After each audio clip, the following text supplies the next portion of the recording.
That is the answer.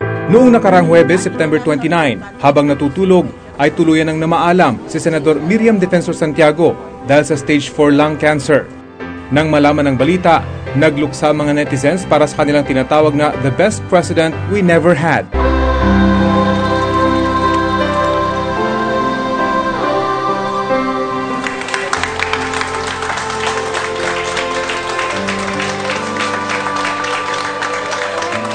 Bumuhos sa mga nakiramay ng buksan sa publiko ang burol sa The Cathedral Grotto sa Immaculate Conception Cathedral sa Cubao.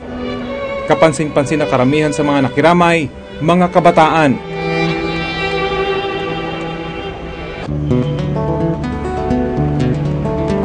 Kapansin-pansin din ng mga kabataang ito na punong abala sa pag-aasikaso ng mga bisita sa burol ng senadora.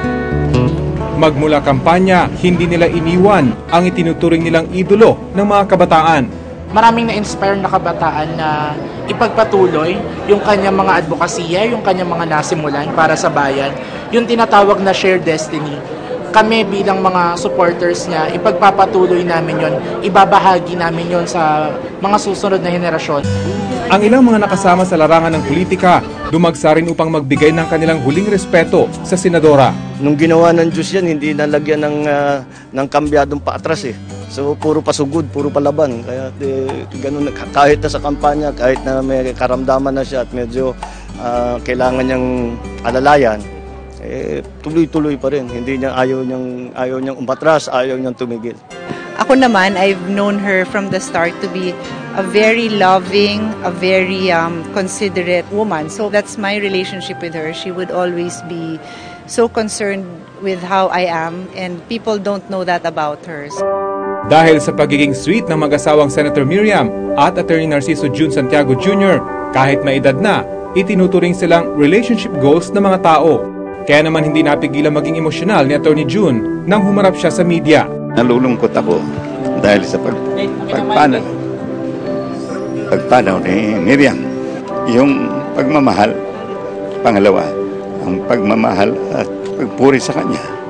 Sana nagagawa kung buhay pa siya, dahil ang buhay niya, kamukha ni Presidente Duterte, binuhos nila sa pagsisilbi sa bayan at sa mga tao.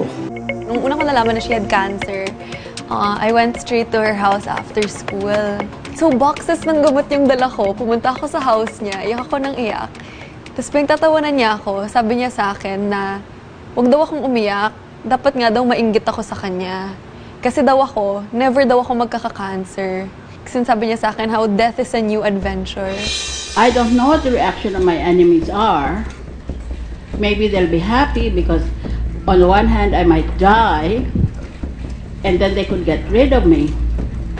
But on the other hand, I might survive and then I will get rid of them. And she was so positive. As in, sobrang saya niya na parang gusto niya maglagay ng kabaong sa living room niya. Tapos magkukuha rin siyang patay para pagpasok daw ng mga tao, gugulatin daw niya. Parang kasi na Senate, nakikita siya ng mga tao bilang yung seryosong senador, yung matapang, off-cam. Parang pinagtatawanan lang niya, makulit lang talaga siya. Dahil papasok na sa law school sa susunod na taon, may mga payo daw sa kanya ang mahal niyang lola. Sabi niya sa akin na dapat daw nag-enjoy lang talaga ako. Tapos sabi ko sa kanya na, ang hirap kasi ikaw na rin nag-set ng standard para sa amin eh. So pag ako nag-law school, paano yun? Sabihin nila na kailangan maging ka-level mo ako, ang hirap nun.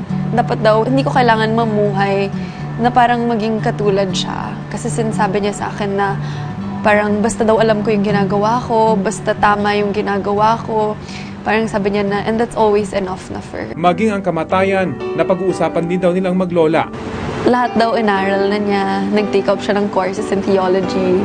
Pero parang wala siyang proof pa rin. And parang dun siya sobrang frustrated. So in-accept na lang niya na parang God is someone na you can never really study, you can never truly know.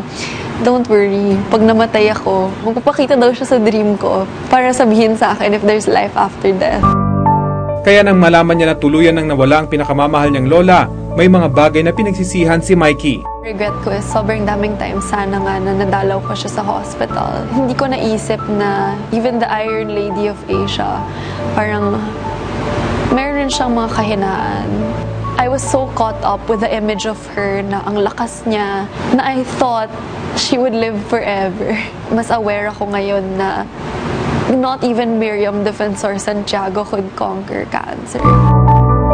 Maging ang kanyang amang si Mike Defensor na pamangkin ng senadora, may mga hindi malilimutang aral mula sa kanyang tita Miriam sa mundo man ng politika o sa pamilya. Yung mga pagsasalita mo na nagbibigay liderato o yung mga leadership to the people. Because Senator Miriam was not just a legislator, but she was a leader.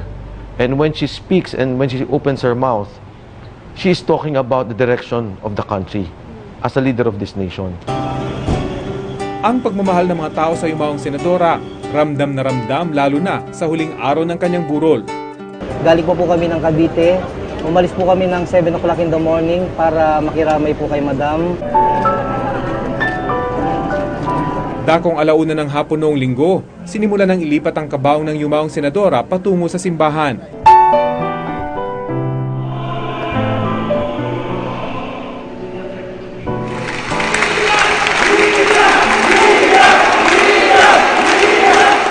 Pagkatapos ng misa, ibinyahe na ang karo patungo sa huling hantungan nito sa Loyola Memorial Park sa Marikina, sa tabi ng kanyang anak na si Alexander na pumanaw noong 2003.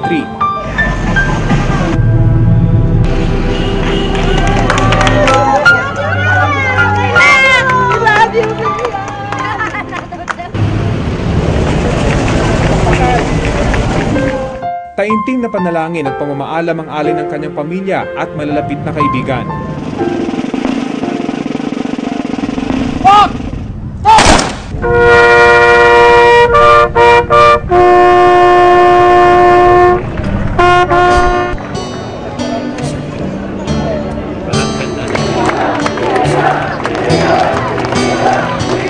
More than what she said, sobrang thankful rin ako sa kanya for being a role model. Kung naririnig man niya ako, first, sana huwag mo akong multuhin. And I guess, second, it's really just thank you. And I hope that you find your peace. Sa pagtatapos ng araw na yon, tuluyan nang namaalam ang nag-iisang Senadora Miriam Defensor Santiago. Katulad ng kanyang mga hindi malilimutang linya at mga halakhak,